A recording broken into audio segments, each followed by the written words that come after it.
What up, Facebook, YouTube, Twitter, Facebook, SoundCloud, SoundCloud. In all points, veterans. I'm a veteran. I was in '87. I went to Fort Dix, New Jersey, where I did my basic and my AIT. I then went from there to Germany. I went to Darmstadt, Germany. I was with 32nd ADCOM AAD. And from there, I went to Fort Riley, Kansas, Big Red 1. And from there, I out-processed right after the war started. So I am a stateside Desert Storm veteran. I say stateside because I didn't get shot at. So I can't say Desert Storm veteran. This is just me. I don't say I'm a Desert Storm veteran and not put in the stateside, because I know some of my veteran brothers who got shot at. Some of them didn't come back. And sisters, brothers and sisters, I'm sorry. And some of them did come back. And they're not the same. And so, being that I was in during wartime, but I wasn't at war, I just want to, say big up to my brothers and sisters who held it down. And whatever y'all did, whether you believe in what you did or not, you did it because at that time you knew it was the right thing to do in your heart. So whether your belief system has changed or not, whatever. But I just want to give my thanks to my fellow sisters and brothers who, went into it believing that they were... Gotta sneeze. Sorry, I had to sneeze. Believing that they were doing right by themselves, by their country, by their fellow man, and they were ready to give it all up for that. Because, listen, when they called us to war, and I say us because I was still there, but I was in a unit that couldn't leave. I was in the MP unit. The MP unit, I was a cook, so, I was part of the jail system, and I couldn't leave. So I watched the tank units roll out, and the support units of the tank unit. I think we had so 44 SIG was up on the hill, and we were in Fort Riley, so it's the third largest fort that America has, to my knowledge. And so I watched the tank unit roll out. It was like watching a whole city just be abandoned. It was amazing. And of course, my friends, they rolled out too. And I tried to go to one of them's commander and say, well, I didn't try, I did. I went to his commander because my commander hated me, and I didn't like him either. But I skipped my chain of command. I just didn't even bother with them. I just went to the chain of command I was leaving, and I found the captain walking in the hallway, and I don't even know if I saluted him or not. And I said, take me with you. And he was like, and he put his head down, he crossed his arms, and he did like this, and he said, I can't. And I was like, why not? He said, because I can't outprocess you fast enough. So they were leaving in 2 weeks, and that wasn't enough time. If I would have went to him like 2 months before that, then he could have probably got me on to his kitchen squad. And I would have been behind the lines, but who knows where I would have been. Nonetheless, we all carry, you all carry an M16. But I talked to my dude, and he said when we got over there, he said he carried a 9, an M16, and an M50. So, and he said when he got over there, as soon as they dropped him in the hot zone, and he low crawled off the plane, when they stood up, he said the guy next to him pretty much got shot and killed right in front of him. And he was a guy who used to, he used to fix his car, and I think I know that dude too. I knew him. He said he watched another man get his leg blown off, and all I could think about is the guy that was right with him could have been me, because I really wanted to be there for my homeboy. That's why I skipped the chain of command, because I was trying to go to war with him. I figured if I died, my family would be, they would have money from the military. Military would bury me. I figured that,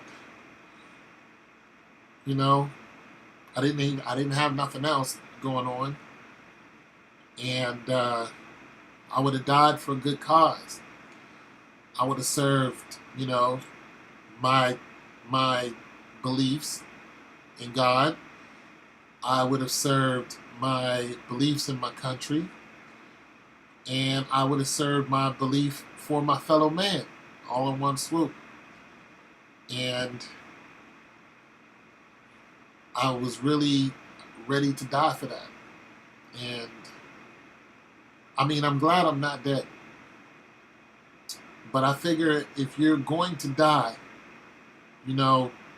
dying for your fellow man, I mean, dying for somebody you love, man, woman, child, in a, in a military fashion, it doesn't have to be glorious, but it's happening, It's not just you put on the uniform and, and you just walk around and get military funds or whatever and live this whole glorified hero life. It's nothing like that. And a lot of my brothers was getting put in jail because they couldn't feed their family. So they were, doing things they had to do to try to feed their family. They were getting Article 15s, which is basically they're putting you in jail for that. And we even had one guy who committed murder, stateside. But it's not a game. Is what I'm getting at. Like, I was only 19, and the average person's life in Vietnam, they were only 19. And they were getting blown away in 13, 14 seconds. It's not a game. It's not a game. And for those who are out there who are acting like they've been to the military and the whole stolen valor, you playing around. You playing just to get a free lunch or whatever. You playing around, and somebody's gonna knock your block off. Because when you got friends who have gone to war and you don't know if they're coming back or not, and then some of them don't come back, and then you see somebody, playing like they was ready to take that oath, like they were ready to die for their country, like they was ready to die for their family, their fellow man. They was ready to die for the soldier beside them. I was ready to do that. I was convinced in my own mind. Not so much because the military told me that, it's because that's who I had. My family was, hours away, and I wanted them to be all right. But that one brother, that's who I had.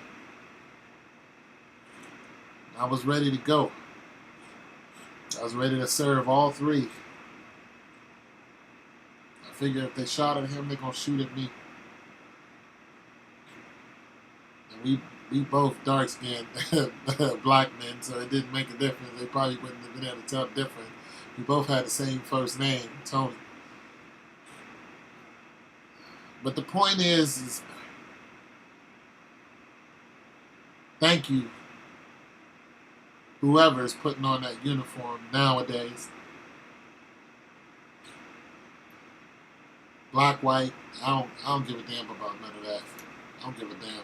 Because a bullet doesn't care. I don't give a damn about none of that. mean, even if you questioning why we are somewhere, the point is you're ready. You're convinced. You're ready in your own heart and mind. You may not know all the reasons why and the wherefores, but you're ready, you know? You're ready to put it down. And sometimes that's all that matters. You know? For people who don't even know you. You're up at 3 in the morning, combat ready. Freezing cold in the blazing sun, getting bit by bugs that you don't even know the name of.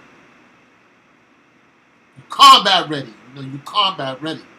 You combat. Your whole sole purpose is to be ready, and you're ready. And regardless of what country that we're in, or why we're there, most of us, we're not in the position to ask questions and to get immediate answers, to create some type of immediate result that we would favor. Some of us we wasn't that high in rank. We did what we was told, you know. Sometimes that's all that matters.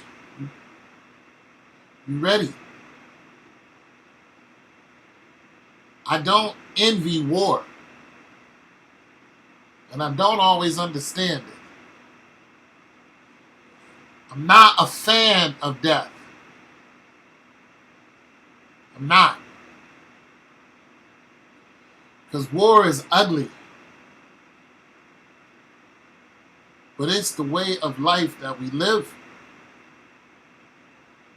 When you put on that uniform, you said, if they're coming for us, I'm going to be ready for them. I'm going to be ready. They're coming. I just want to thank you for being combat ready. Stay alert, stay alive. Specialist Pal. I'm out.